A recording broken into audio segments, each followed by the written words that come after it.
Sir, ലോകം മുഴുവൻ പറയുന്നത് അല്ലെങ്കിൽ ലോകത്ത് ചിലരെങ്കിലും പറയുന്നത് ഇറാനെ എന്തിന് ഇസ്രയേലും യുഎസും ആക്രമിക്കണം അല്ലെങ്കിൽ ഇറാൻ ഈ രീതിയിലൊക്കെ പ്രതിരോധിക്കണമെങ്കിൽ ഇറാൻ അതിന്റേതായ കാരണമുണ്ടെന്ന്. എല്ലാവരും ഇറാനെ ഭയങ്കര സിമ്പതറ്റിക് ആയിട്ടാണ് നോക്കിക്കാണുന്നത്. പക്ഷെ യഥാർത്ഥ വസ്തുത എന്ന് പറയുന്നത് അങ്ങനെയല്ല. ഒരു രാജ്യത്തെ ആക്രമിക്കാൻ, ആ രാജ്യത്തെ ഇല്ലാതാക്കാൻ കൗണ്ട് ഡൗൺ സെറ്റ് ചെയ്തിരിക്കുന്ന ഒരു രാജ്യമാണ് ഇറാൻ എന്ന് പറഞ്ഞാൽ എത്ര പേർ വിശ്വസിക്കുമെന്ന് എനിക്കറിയില്ല. ഇറാന്റെ തന്നെ തലസ്ഥാനമായ ടെഹ്റാനിൽ ഒരു ഡിജിറ്റൽ ടവർ ഇറാൻ സ്ഥാപിച്ചിട്ടുണ്ട്. അത്തരത്തിൽ ഒരു ആഹ്വാനമാണ് ഇറാൻ നടത്തുന്നത്.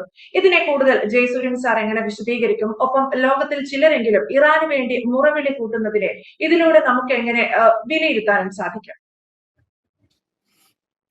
ഇറാൻ എന്നുള്ളത് ഒരു സ്വതന്ത്ര പരമാധികാര രാഷ്ട്രമാണ്. ഇസ്രയേൽ മറ്റൊരു സ്വതന്ത്ര പരമാധികാര രാഷ്ട്രമാണ്. ഈ രണ്ട് രാഷ്ട്രങ്ങളും ഐക്യരാഷ്ട്രസഭയുടെ അംഗീകാരമുള്ള രാഷ്ട്രങ്ങളും ആണ്.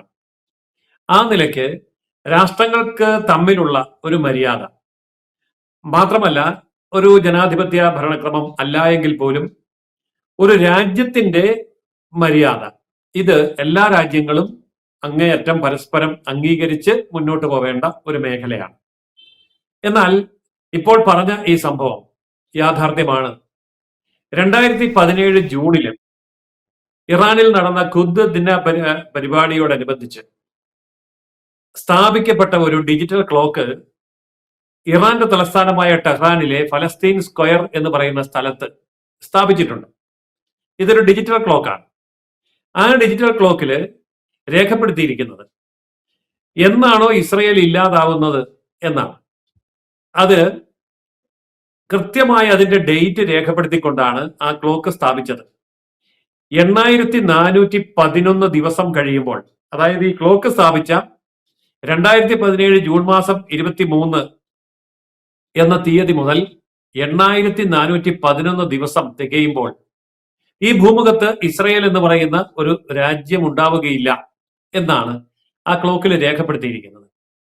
ഇറാന്റെ കൊല്ലപ്പെട്ട പരമാധികാരിയും ആത്മീയ ആചാര്യനും ഒക്കെ ആയിട്ടുള്ള അയത്തുള്ള അലി ഖൊമൈനിയുടെ ഒരു പ്രസംഗത്തെ തുടർന്നാണ് ഈ ക്ലോക്ക് സ്ഥാപിക്കപ്പെട്ടത്.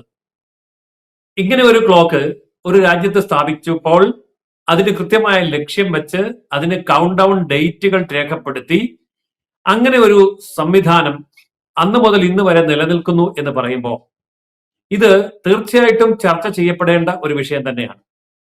ഞാൻ ചോദിക്കട്ടെ, പാകിസ്ഥാനും ഇന്ത്യയും രണ്ട് രാജ്യങ്ങൾ ഐക്യരാഷ്ട്രസഭ അംഗീകരിക്കപ്പെട്ട രണ്ട് രാജ്യങ്ങളാണ്. ഈ പാകിസ്ഥാൻ ഇന്ന ദിവസം ഇല്ലാതെയാകും എന്ന് പ്രഖ്യാപിച്ചുകൊണ്ട് ഇന്ത്യയിൽ ഇങ്ങനെ ഒരു ക്ലോക്ക് സ്ഥാപിച്ചിരുന്നു എന്നിരിക്കട്ടെ, എന്താകുമായിരുന്നു പുകില്? ലോകം മുഴുവൻ എത്രമാത്രം വലിയ ചർച്ചയുണ്ടാകുമായിരുന്നു. ഇന്ത്യയിൽ, പ്രത്യേകിച്ച് കേരളത്തിൽ എന്തായിരുന്നു ചർച്ച? ലോകത്തെ ഏതെങ്കിലും ഒരു രാജ്യത്ത് നടക്കുന്ന എത്രയും നിസാരമായ കാര്യങ്ങളെ പോലും വലിയ ചർച്ചയാക്കി മാറ്റുന്ന ഒരു പ്രദേശമാണ് കേരളം. അവിടെ ഇരുന്നു കൊണ്ടാണ് നമ്മൾ ഈ വാർത്ത ഇപ്പോൾ ചർച്ച ചെയ്യുന്നത്. എന്നാൽ ഈ ഒരു ക്ലോക്കിനെ കുറിച്ച് കേരളത്തില് ഏതെങ്കിലും ഒരു ചാനലിലോ പത്രത്തിലോ ഒരു ചർച്ച നടത്താൻ ആരെങ്കിലും ധൈര്യപ്പെടുന്നു? എന്തുകൊണ്ടില്ല? അപ്പോൾ കൃത്യമായ പക്ഷപാതിത്വം ഇവിടെ നിലനിൽക്കുന്നു എന്നുള്ളതാണ് അതിന്റെ കാരണം. ഇനി എന്താണ് ഈ ക്ലോക്കിന്റെ അടിസ്ഥാന കാരണം എന്ന് നമ്മളൊന്ന് അന്വേഷിക്കുക. ഈ ക്ലോക്ക് അവിടെ സ്ഥാപിക്കുമ്പോൾ ആ രാജ്യത്തെ ജനത അല്ലെങ്കിൽ അവിടുത്തെ ഭരണകൂടം അതിന് അംഗീകാരം കൊടുക്കുന്നുവെങ്കിൽ അതിന്റെ അടിസ്ഥാനം എന്താണ്? അതിന് കൃത്യമായ ഒരു അടിസ്ഥാനമുണ്ട്. അവിടുത്തെ മഹാഭൂരിപക്ഷം വരുന്ന ഷിയ മുസ്ലിങ്ങൾ അവരുടെ വംശശത്രുക്കളായി കാണുന്ന ഒരു ജനവിഭാഗമാണ് ജൂതന്മാർ. അവരുടെ രാജ്യമാണ് ഇസ്രയേൽ. എന്ന് പറയുമ്പോൾ നമ്മൾ ഓർക്കും ഇസ്രയേലിൽ ജൂതന്മാർ മാത്രമേ ഉള്ളെന്ന്. ഒരിക്കലും അല്ല. ഇസ്രയേൽ എന്ന് പറയുന്ന ജൂതന്മാരുടേതെന്ന് പറയപ്പെടുന്ന രാജ്യത്ത് മുസ്ലിങ്ങളും ക്രിസ്ത്യാനികളും ഒക്കെ ഉണ്ട്. അവരൊക്കെ അവിടെ ജീവിക്കുന്നുണ്ട്. ജനസംഖ്യയിലെ ചെറുതാണെങ്കിലും അവരവിടെ ഉണ്ട്. അങ്ങനെയുള്ള ഇസ്രയേലിനെ ഇല്ലായ്മ ചെയ്യണമെന്ന് ഇറാൻ ആഗ്രഹിക്കുന്നു. അത് പരസ്യമായി പ്രഖ്യാപിക്കുന്നു. അതിന് ഡേറ്റ് നിശ്ചയിച്ചിരിക്കുന്നു. കൗണ്ട് ഡൗൺ ക്ലോക്ക് വെച്ചിരിക്കുന്നു. എന്ന് പറയുമ്പോൾ അടിസ്ഥാനം എന്താണ്? മതവിശ്വാസം തന്നെയാണ്. കാരണം ഷിയ എന്ന് പറയുന്ന മുസ്ലിം വിഭാഗം ആഗ്രഹിക്കുന്നതും അവരെ അടിയുറച്ച് വിശ്വസിക്കുന്നതും ജൂതന്മാർ ഇല്ലാതാവണം, അവരുടെ രാജ്യം ഇല്ലാതാവണം. എത്ര മാരകമായിട്ടുള്ള ഒരു വംശവർഗ വിദ്വേഷമാണ് ഇത്. ഇത് മാനവരാശിക്ക് അംഗീകരിക്കാൻ കഴിയുന്ന കാര്യമാണോ? ഈ ഒരു ചോദ്യം നമ്മുടെ ഇടയിൽ ആരും ഉയർത്തുന്നില്ല എന്നുള്ളതാണ് അതിനേക്കാൾ ഭീകരമായിട്ടുള്ള ഒരു അവസ്ഥ. അപ്പോൾ മനുഷ്യരാശിക്ക് അംഗീകരിക്കാൻ കഴിയാത്ത, മനുഷ്യത്വം തൊട്ടു തീണ്ടിയിട്ടില്ലാത്ത, സാഹോദര്യം, മാനവികത എന്നുമായി യാതൊരു രീതിയിലും പൊരുത്തപ്പെടാത്ത അന്യവംശ അന്യമത വിദ്വേഷത്തെ ഒരു രാജ്യത്തിന്റെ വലിയ ആദർശമായി ഒരു നഗരത്തിൽ, അതും തലസ്ഥാന നഗരത്തിൽ ഫലസ്തീൻ അനുകൂലമായിട്ട് പേരിട്ടിരിക്കുന്ന ഒരു സ്ക്വയറിൽ പരസ്യമായി സ്ഥാപിച്ചിരിക്കുന്നു എന്ന് പറയുമ്പോൾ ആ രാജ്യത്തിന്റെ മനസ്സിലിരിപ്പ്, അവിടുത്തെ ജനതയുടെ മനസ്സിലിരിപ്പ് എന്താണെന്ന് വ്യക്തമാണ്. ഇത് ലോകത്തിനും മാനവരാശിക്കും ഭൂഷണമാണോ എന്നുള്ള വിഷയമാണ് ഇപ്പോൾ ഈ ക്ലോക്ക് നമ്മുടെ മുമ്പിൽ ഉയർത്തുന്ന ചോദ്യം. യെസ്, ഇത്തരത്തിൽ ഇറാനിൽ ഒരു ക്ലോക്ക് സ്ഥാപിച്ചിരിക്കുന്നു, അത് ഇസ്രയേലിനെ ഇല്ലാതാക്കും എന്നാണ്.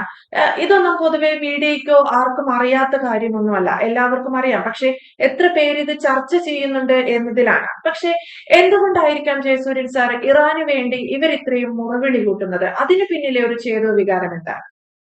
ഒരൊറ്റ കാര്യമേ ഉള്ളൂ, വളരെ സിമ്പിളാണ്. ഈ കേരളത്തില് ജൂതന്മാരാണ് ഭൂരിപക്ഷം വോട്ട് ബാങ്ക് ഉണ്ടായിരുന്നതെന്നിരിക്കട്ടെ. ഇപ്പൊ മുസ്ലിങ്ങൾ കേരളത്തിലെ ജനസംഖ്യയിൽ 27% ഉണ്ട് എന്ന് പറയപ്പെടുന്നു. ചിലപ്പോൾ അത് കൂടുതലായിരിക്കാം.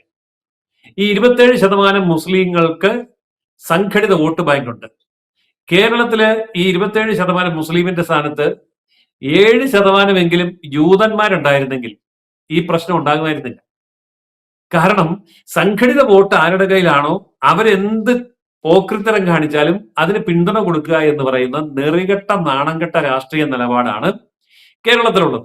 ഒപ്പം അതിന് പിന്തുണ കൊടുക്കുക എന്നുള്ള നിലപാടാണ് മാധ്യമങ്ങൾക്കുള്ളത്.